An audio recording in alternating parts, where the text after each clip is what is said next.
Los estadios de esta época no eran lugares seguros. Las gradas de hormigón temblaban, los tacos cortaban el césped, y cada acción podía cambiar en segundos. El fútbol era ruidoso, crudo, incontrolable. Pero a veces ocurría algo que silenciaba incluso a decenas de miles de voces. Ni vítores, ni silbidos, solo silencio. Estos son 7 futbolistas que silenciaron a un estadio entero. Y ahora, empezamos con el primer nombre. Top 1. Patrick Battiston. Patrick Battiston, en el apogeo de su carrera, era una parte esencial de un equipo construido sobre el control, la disciplina y la estabilidad. Títulos internacionales, grandes torneos, un defensa en quien se confiaba cuando los partidos se ponían difíciles. No era un jugador de drama, sino de orden.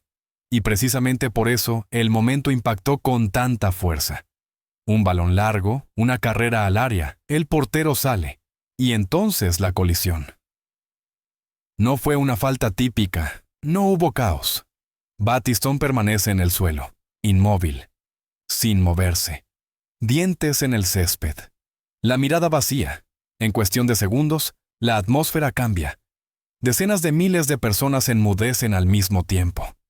Ni silbidos, ni protestas, ni vítores. Solo un silencio que parece más pesado que cualquier ruido anterior. Hoy, los análisis explican este impacto con la velocidad, la masa y los ángulos que pueden anular el cuerpo al instante. En aquel entonces, no existían términos para ello. Solo la sensación de que algo había ido demasiado lejos. El nombre de Battiston perdura en retrospectivas e imágenes de archivo. No como una escena, sino como un límite. Como el momento en que un estadio comprendió que el fútbol, de repente, se había vuelto demasiado real. Top 2. Ewald Linen. Ewald Linen representaba intensidad, ritmo y una forma de jugar que no conocía zonas de seguridad.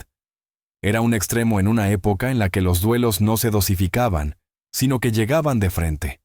Los partidos con él eran rápidos, físicos, agitados. Así comenzó este momento. Un sprint por la línea de banda, un oponente se desliza. El contacto llega profundo, brutal, sin demora. Linen cae al suelo y se levanta inmediatamente. Pero lo que la cámara capta deja al estadio helado. Un corte abierto, la carne visible, la pierna marcada por algo que ya no parece reparable. La reacción no es un grito, sino un silencio. Los jugadores se quedan quietos. Los espectadores se tapan la boca. Nadie sabe a dónde mirar. Médicamente, este momento se explica por el efecto cortante, la velocidad y la falta de estructura protectora del equipamiento de entonces. Emocionalmente, aún hoy es difícil de asimilar. No fue un colapso, sino un shock a cámara lenta.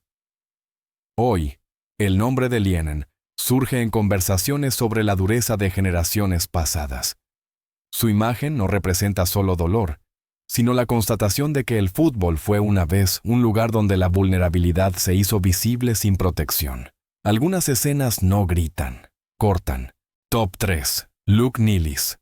Luke Nealis fue un delantero que nunca necesitó ser ruidoso para controlar los partidos. Sus números no surgían del caos, sino del timing, de movimientos entre líneas, de remates que parecían llegar un segundo demasiado pronto para cualquier defensa. En los momentos decisivos, él estaba donde otros apenas llegaban. Precisamente por eso, la escena que siguió impactó con tal fuerza. Una carrera al área, un contacto, un ángulo incorrecto. El impacto suena sordo, no espectacular. Nealis cae y se queda en el suelo.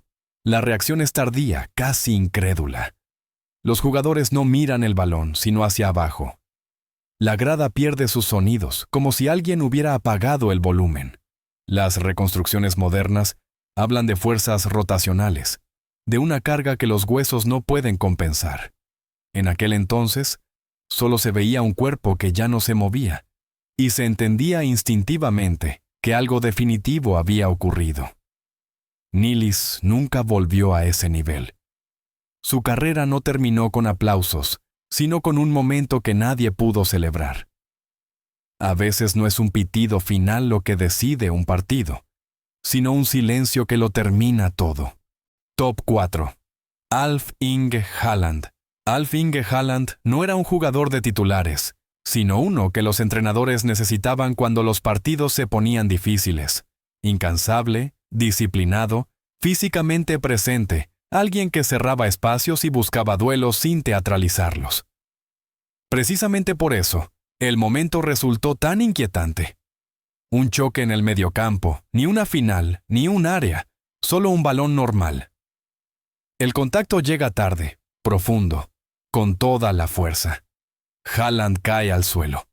No dramáticamente, no gritando, simplemente cayendo. Lo que sigue no es una explosión, sino una lenta comprensión. Permanece en el suelo. Falta el movimiento. Los jugadores dudan, los árbitros esperan. El estadio baja el volumen como si alguien, instintivamente, mostrara consideración. Más tarde, los médicos explican este instante con la carga repetida, con fuerzas que se habían acumulado durante años, hasta que un solo impacto lo desencadenó todo. En ese momento, nadie lo sabía. Solo se veía que algo no estaba bien. La carrera de Haaland no terminó de inmediato, pero perdió su rumbo. Hoy su nombre aparece en conversaciones sobre los límites del cuerpo, sobre riesgos que uno solo reconoce cuando ya es demasiado tarde. Algunas carreras no se rompen con un estruendo, sino con un impacto silencioso. Top 5. Eduardo da Silva. Eduardo da Silva era un atacante cuyo juego se basaba en la ligereza. Pasos rápidos, remates precisos, goles que surgían de ángulos cerrados como si allí hubiera un espacio que otros no veían. Se movía entre las defensas sin tocarlas. Y precisamente por eso el momento resultó tan brutal. Un choque, una pierna estirada, el contacto llega demasiado profundo, demasiado fuerte, demasiado directo. Eduardo cae, gira, y enseguida todos saben que aquello no fue una colisión normal. La cámara se aparta, pero ya es tarde. Los jugadores no reaccionan con protestas, sino con aversión. Manos sobre las caras, pasos hacia atrás. El estadio pierde su sonido, como si alguien hubiera contenido la respiración. Más tarde, los análisis explican la lesión por el efecto de palanca, con fuerzas que las articulaciones no pueden absorber. En ese instante no se necesita explicación. El cuerpo lo cuenta todo. Eduardo regresó, pero algo faltaba. No la voluntad, sino la confianza en su propio siguiente paso. Su carrera continuó, pero cargó con ese momento como una sombra. Hay escenas que no gritan porque son demasiado crueles para ser ruidosas. Top 6. Giuseppe Meazza. Giuseppe Meazza era más que un nombre en el marcador. Era el centro de un juego que giraba en torno a sus movimientos, su técnica, sus goles, su presencia.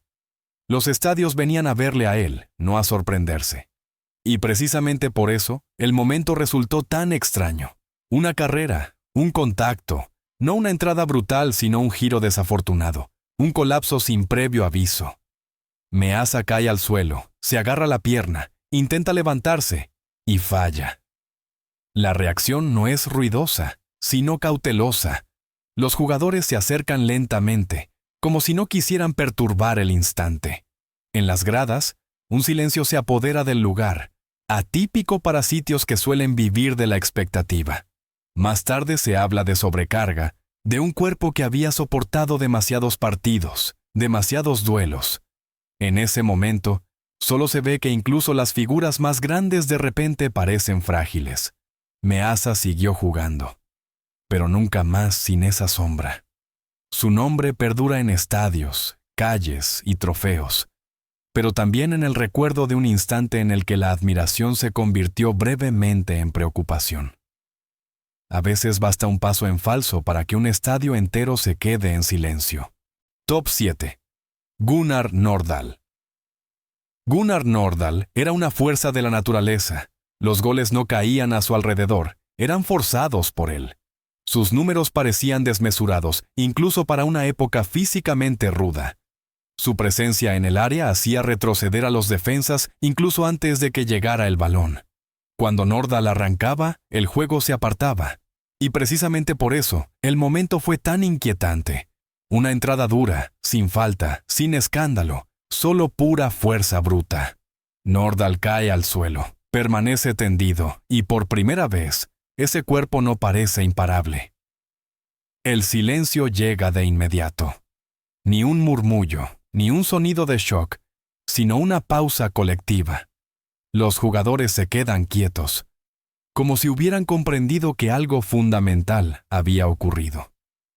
Análisis posteriores hablan de sobreesfuerzo, de un cuerpo que había jugado durante años más allá de los límites normales. En ese instante no se necesitaba un diagnóstico. Se vio que incluso la dominancia física puede tener un final. Nordahl regresó, siguió marcando, pero el aura tenía una grieta. Su leyenda perduró, pero a partir de entonces también llevó consigo este momento. Cuando hasta la fuerza enmudece, un estadio escucha. Estos momentos pertenecen a una época en la que el fútbol no conocía distancias de seguridad. Una generación en la que los cuerpos chocaban, las carreras se desmoronaban en segundos y el silencio era más ruidoso que cualquier celebración de gol. Nos recuerdan que detrás de cada mito había un ser humano, vulnerable, finito, real. Si quieres profundizar en estas historias, acompáñanos en este viaje por los capítulos más oscuros del juego. Suscríbete al canal, deja tus comentarios, y no olvides que algunas leyendas no se escribieron con goles, sino con silencio.